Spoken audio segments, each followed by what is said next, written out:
హైదరాబాద్ లో అర్ధరాత్రి నుంచి వర్షం కురుస్తోంది. అల్పపీడనం ప్రభావంతో నగరంలో వానలు పడుతున్నాయి. పంజాగుట్ట, జూబ్లీహిల్స్, మాదాపూర్, బిహెచ్ఎల్, బీరంగూడ, పటాన్ చెరువు లాంటి ప్రాంతాల్లో ఒక మోస్తారు వర్షం కురుస్తోంది. తెలంగాణలోని పలు జిల్లాల్లో కూడా రాత్రి నుంచి మోస్తారు నుంచి భారీ వర్షాలు కురుస్తున్నాయి. ఏపీలోనూ పలు జిల్లాల్లో ఒక వర్షాలు కురుస్తున్నాయి. విశాఖ, అనకాపల్లి, కాకినాడ జిల్లాలో కూడా వానలు పడుతున్నాయి. బంగాళాఖాతంలో కొనసాగుతున్న అల్పపీడనం కారణంగానే వర్షాలు కురుస్తున్నట్టుగా వాతావరణ శాఖ తెలుపుతోంది. అయితే జిల్లాల వారీగా ప్రస్తుతం ఇప్పటికే పంట మొత్తం కూడా కేంద్రాలకు చేరిన నేపథ్యంలో ఈ వర్షాల కారణంగా అంటే భారీ వర్షాలని చెప్పలేం, కానీ తేలికపాటిగా ఉదయం నుంచి కూడా సాయంత్రం వరకు ఒక తుఫాన్ లాగా కురుస్తున్న వర్షాల కారణంగా ధాన్యం మొత్తం తడిసి ముద్దవుతోంది. మాయిశ్చర్ వస్తే కానీ అక్కడ కొనుగోలు చేపట్టరు, మాయిశ్చర్ వచ్చే పరిస్థితి లేదు. పైపెచ్చు ఇది చలికాలం కూడా కాబట్టి, శీతాకాలం కూడా కాబట్టి అట్ ది సేమ్ టైం ఆ అన్ని అంశాలు కూడా జోడించుకొని రైతులు చాలా తీవ్ర ఇబ్బందులు పడుతున్నారు. ముఖ్యంగా హైదరాబాద్ లాంటి ప్రాంతాల్లో ఎప్పుడు చూసినా నిత్యం వర్షం కురవడంతో ఆఫీసులకు వెళ్ళేవారు, స్కూళ్ళకు వెళ్ళేవారు, ఒకవేళ సరదాగా ఈరోజు సండే కాబట్టి ఏదైనా విందులు వినోదాలకు వెళ్ళేవారు కూడా చాలా తీవ్ర అవస్థలు పడుతున్నారు. ఒక కంటిన్యూస్ ఆ జల్లులు అయితే కురుస్తూ ఉన్నాయి. వీటి కారణంగా ప్రజలు కూడా ఇళ్ళ నుంచి బయటకు రాలేని పరిస్థితి. ఒక్కసారిగా వర్షం వచ్చి భారీగా కురిసి వెళ్ళినా కూడా కొంత సమయం అయితే ఉండేది, కానీ ఇక్కడ ఉదయం నుంచి కూడా ఆ జల్లులా కురుస్తున్న వర్షానికి చాలా తీవ్ర అవస్థలు పడుతున్నారు. రోడ్లన్నీ కూడా కొంత ఆ పచ్చిగానే ఆ నీళ్ళుగా ఉన్నాయి. కొంత రోడ్లపైన కూడా నీళ్లు నిలిచాయి. సో బయటికి వెళ్తామంటే ఒకవైపు చలి, మరోవైపు వర్షం, ఎటు దిక్కుతోచని పరిస్థితిలో ప్రజలంతా కూడా ఇళ్లకే పరిమితం అవుతున్నారు. ఇక క్షేత్రస్థాయిలో జిల్లాలో అయితే పరిస్థితి మరోలా ఉంది. పంట కొనుగోలు కేంద్రాలకు చేరిపోయింది. పంటను కాపాడుకునేందుకు అనేక టర్ప్లైన్లు కప్పినా కూడా ఉపయోగం లేకుండా పోయింది. అది మాయిశ్చర్ మరింతగా తగ్గిపోతుంది. ఎప్పుడైతే మరికొన్ని రోజుల్లో పంట కొనుగోలు కూడా అయిపోతుందని ఎక్స్పెక్ట్ చేస్తారు రైతాంగం మొత్తం కూడా. కానీ ఒక్కసారిగా ఇటు ఒకవైపు చలికాలం, మరోవైపు వర్షాల కారణంగా మాయిశ్చర్ మళ్ళీ చాలా టైం పట్టే అవకాశం ఉంది. ఆ మాయిశ్చర్ రావడం అనే కాకుండా పైపెచ్చు ఆ వర్షం మొత్తం కూడా ఆ వడ్ల పైన లేకపోతే వరిధాన్యం పైన పడుతున్న నేపథ్యంలో అవన్నీ తడిసి ముద్దోడే కాకుండా మొలక కూడా వచ్చే అవకాశం. కంటిన్యూస్గా వర్షం పడుతుందనంటే కంటిన్యూస్గా అవన్నీ కూడా ఆ రకంగా తడిస్తూనే ఉంటాయి కాబట్టి మాయిశ్చర్ కూడా వచ్చే అవకాశం ఉంది. సో ఇక ఏపీలో కూడా ఇదే స్థాయిలో వర్షాలు కురుస్తున్నాయి. బంగాళాఖాతంలో అల్పపీడనం కారణంగానే వర్షాలు కురుస్తున్నట్టుగా వాతావరణ శాఖ తెలుపుతుంది. మరిన్ని అప్డేట్స్ మా ప్రతినిధి శిల్ప అందిస్తారు. శిల్ప, రెయిన్కి సంబంధించి అప్డేట్స్ ఏంటి? ఇంకెన్ని రోజులుగా ఈ వర్షాలు ఉండే అవకాశం ఉంది? రైట్. సో హైదరాబాద్లో కురుస్తున్న వర్షాల కారణంగా ఇళ్లలోంచి ఈరోజు ఆదివారం అయినప్పటికీ ఎవరు కూడా బయటికి రాని పరిస్థితి. ఒక మోస్తారు జల్లులు పడుతున్నాయి. రోడ్లపైన ఇప్పటికే నీరు నిలిచిపోయింది. కంటిన్యూస్గా కురుస్తున్నటువంటి ఈ జల్లులు, చిరు జల్లులు కూడా బయటికి రావాలంటే కొంత ఇబ్బందే. పైపెచ్చు కొంత శీతాకాలం కాబట్టి ఎట్ ది సేమ్ టైం చలి కూడా పెడుతోంది. పెద్ద ఎత్తున చలిగాళ్ళు కూడా వస్తున్నాయి. సో బయటికి వెళ్ళాలంటే అదొక సాహసమే అన్న చందంగా మారిపోయిన నేపథ్యంలో ఎటు వెళ్ళాలన్నా కూడా ఈ వర్షాన్ని చూసి ప్రజలంతా కూడా భయభ్రాంతులకు గురైపోయి కారు మబ్బులు, అది రాత్రి సమయం అన్నట్టుగా అంతటి స్థాయిలో మబ్బులు కురుస్తున్నాయి. ఏమాత్రం కూడా సూర్యుడు కనిపించడం లేదు. ఆ చీకటి, కారు చీకట్లోనే ఉన్నామా రోజంతా అన్నట్టుగా ఆ పరిస్థితి, సిచ్యువేషన్ అయితే కనబడుతోంది. సో ఈ వర్షాలు ఇవన్నీ కొంత ప్రజల్ని భయభ్రాంతులకు గురి చేస్తున్నాయి. భూకంపాలు, వర్షాలు ఇవన్నీ కూడా వరుసగా ఈ ప్రకృతిలో ఏం జరుగుతుందన్న ఒక భయం అయితే ప్రజల్లో ప్రారంభమైంది. మరీ ముఖ్యంగా ఈ చలికాలంలో ఈ రకంగా వర్షాలు ఏంటి అని ఒక అనుమానం కూడా కలుగుతోంది.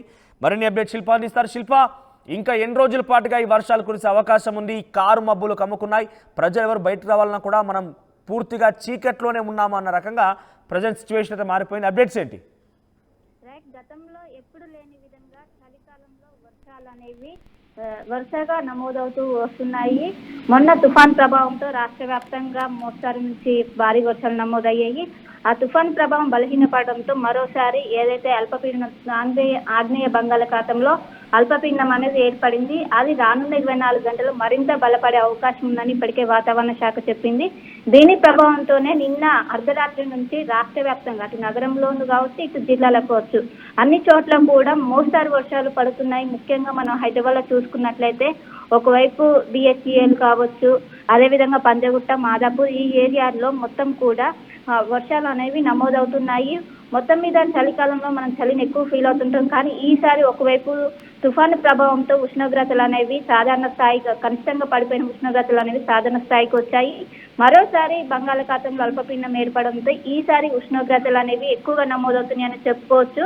కనిష్టంగా పడిపోయిన ఉష్ణోగ్రతలన్నీ కూడా ఇప్పుడు సాధారణ స్థాయికి చేరుకున్నాయి. ఒకవైపు అల్పపీడన ప్రభావంతో జూబ్లీహిల్స్, బంజారాహిల్స్, బీరంగూడ, పటాన్ చెరువు ప్రాంతాల్లో అనేది రాత్రి నుంచి కూడా వర్షం అనేది నమోదవుతుంది. రానున్న 24 గంటల్లో ఏదైతే అల్పపీడనం ఏర్పడిందో అది మరింత బలపడే అవకాశం ఉంది. అది ఇంకా వాయుగుండంగా మారే అవకాశం ఉంది. ఇంకా వర్షాల తీవ్రత అనేది పెరిగే అవకాశం ఉంది. గతంలో ఎన్నడూ కూడా మన చలికాలంలో ఈ వర్షాల ప్రభావం అనేది ఎప్పుడు చూడలేదు. ఈ సంవత్సరం కొంచెం డిఫరెంట్ గా ఉందని చెప్పుకోవచ్చు. మొత్తం మీద వచ్చే 3 రోజుల పాటు కూడా ఈ వర్ష ప్రభావం అనేది ఉంటుంది. ముఖ్యంగా అటు ఆంధ్రప్రదేశ్తో పాటు తెలంగాణ వ్యాప్తంగా కూడా ఎడతెరిపి లేకుండా వర్షాలు నమోదవుతున్నాయని చెప్పుకోవచ్చు. ఇంకోవైపు ఉష్ణోగ్రతలు కూడా దాదాపు 23 నుంచి 29 డిగ్రీల మేర నమోదవుతున్నాయి. ఒకసారి మనం వారం రోజుల క్రితం ఏదైతే తుఫాను ఏర్పడక ముందు మనకు ఒక్కసారిగా కూడా సింగిల్ డిజిట్ పడిపోయాయి. ఎప్పుడైతే తుఫాన్ ప్రభావం ఏర్పడిందో ఒక్కసారిగా కూడా ఉష్ణోగ్రతలన్నీ కూడా సాధారణ స్థాయికి చేరుకున్నాయి. అసలు మన చలికాలంలో ఉన్నట్టు కూడా లేకుండా ఒకవైపు వర్షం కావచ్చు, మొత్తం కూల్ వెదర్ అనేది కనిపిస్తుంది. మొత్తం మీద వచ్చే 3 నుంచి 4 రోజుల వరకు ఇదే వాతావరణం కంటిన్యూ అయ్యే అవకాశం ఉంది. ఇన్ కేసు అది వాయుగుండంగా మారితే ఇంకా వర్షాల ప్రభావం అనేది పెరిగే అవకాశం ఉంది. మొత్తం మీద వాతావరణ శాఖ అధికారులు హెచ్చరిస్తున్నారు. ఒకవైపు ఇంకా ఎన్ని రోజులు వర్షాలు ఉండే అవకాశం ఉంది? రైట్, వచ్చే 3 నుంచి 4 రోజుల వరకు ఈ వాయుగుండంగా మారే అవకాశం ఉంది. వచ్చే 4 రోజుల పాటు కూడా రాష్ట్రానికి వర్ష సూచన అనేది చేసింది.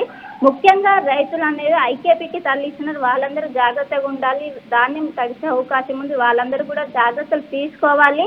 ఎవరు కూడా ఐకేపీలో స్టోర్ చేయకుంటే ఇంట్లోనే 2-3 రోజుల వరకు స్టోర్ చేసిన అనంతరం ఐకేపీకి తీసుకెళ్లాలి, సురక్షితంగా ఉంచాలి అని ఒకవైపు ఎక్కడికక్కడ సూచిస్తున్నారు. ఇప్పటికే ఒకవైపు వాతావరణ శాఖ అలర్ట్ ఒకవైపు వర్ష సూచన చేయడంతో తెలంగాణ ప్రభుత్వం కూడా అలర్ట్ అయింది. మొత్తం మీద రైతులకు ఎక్కడికక్కడ సూచనలు జారీ చేస్తూ ఒకవైపు ఇప్పుడు అన్ని కూడా చేతికొచ్చే సమయం కావడంతో ముఖ్యంగా రైతులకు ఎక్కడికక్కడ హెచ్చరిస్తున్నారు. వచ్చే 3 రోజుల పాటు కూడా రాష్ట్ర వ్యాప్తంగా మోస్తారు నుంచి భారీ వర్షాలు నమోదయ్యే అవకాశం ఉన్నట్లు ఇప్పటికే వాతావరణ శాఖ చెప్పింది. రైట్ శిల్ప, సో మరొక 2-3 రోజుల పాటుగా ఈ రకంగానే చిరుజల్లులతో పాటుగా ఒక భారీ వర్షం కురిసే అవకాశం ఉన్నట్టుగా వాతావరణ శాఖ హెచ్చరిస్తోంది. సో అటు రైతులని, ఇతర ఆఫీసులకి, స్కూల్స్కి వెళ్ళే వారందరూ కూడా కొంత అలర్ట్ జారీ చేస్తోంది ప్రభుత్వం. ముఖ్యంగా రైతులకైతే పంటకు సంబంధించిన విషయాల్లో ఏం బాధపడకండి, డెఫినెట్గా చివరి గింజ వరకు కూడా కొనుగోలు చేస్తామని చెప్తున్నప్పటికీ అంత వేగంగా అయితే క్షేత్రస్థాయిలో ఆ కొనుగోలు ప్రక్రియ అయితే కనబడనంటూ రైతులు ఆవేదన వ్యక్తం చేస్తున్నారు. ఆర్టీవీ యాప్ వార్తల్ని క్షణాల్లో చదివే అవకాశం ఉంటుంది. ఒక న్యూస్ పేపర్, ఒక టెలివిజన్ ఛానల్ మీ చేతుల్లో ఎప్పుడూ ఉంటాయి.